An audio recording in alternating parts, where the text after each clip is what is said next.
In the Valley of Sunhallow, every single morning began the same wonderful way. The sun came up, the birds sang, and everyone smiled. There were rabbits baking bread, hedgehogs selling honey, and ducks splashing in the pond. It was the happiest little village in the whole wide world. And right in the middle of all that happiness was Keto, a small orange tabby cat with big green eyes and an even bigger imagination. Keto was always climbing things he wasn't supposed to climb. Always exploring places nobody had explored before. His mum called it trouble. Keto called it adventure. His best friend was Bree, a small white rabbit with floppy ears who always brought snacks.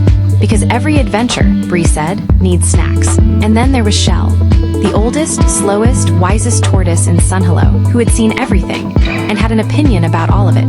But one morning something was wrong. Keto opened his eyes and the room was dark, too dark. He ran outside. The whole village was standing still, looking up.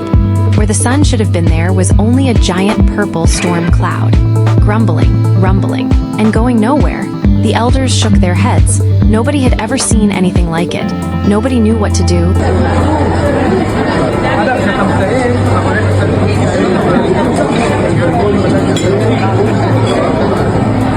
Nobody except Keto. He pointed straight up at the cloud.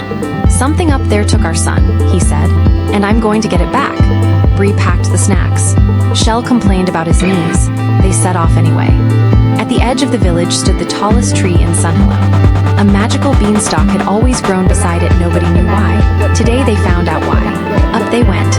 Above the clouds, the world was completely different.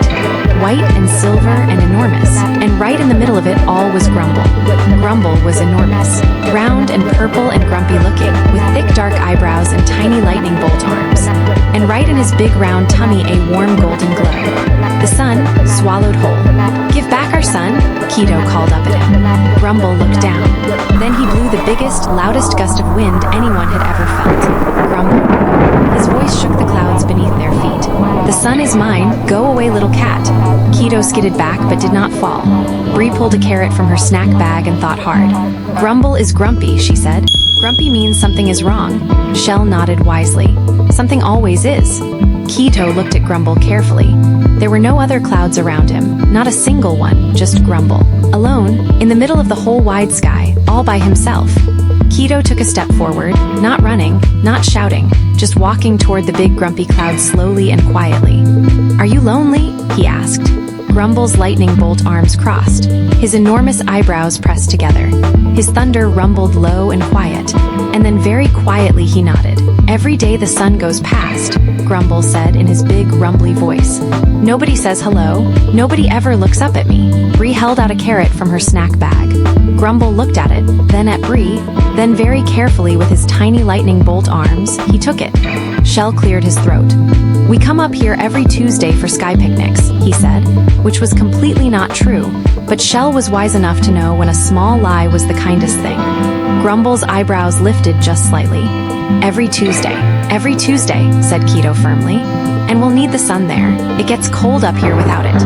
Grumble looked down at his tummy. The golden glow pulsed warmly inside him. He thought about it for a very long moment. Then he took a deep breath and let it go. The sun burst free from Grumble's tummy in a great golden explosion of warmth and light.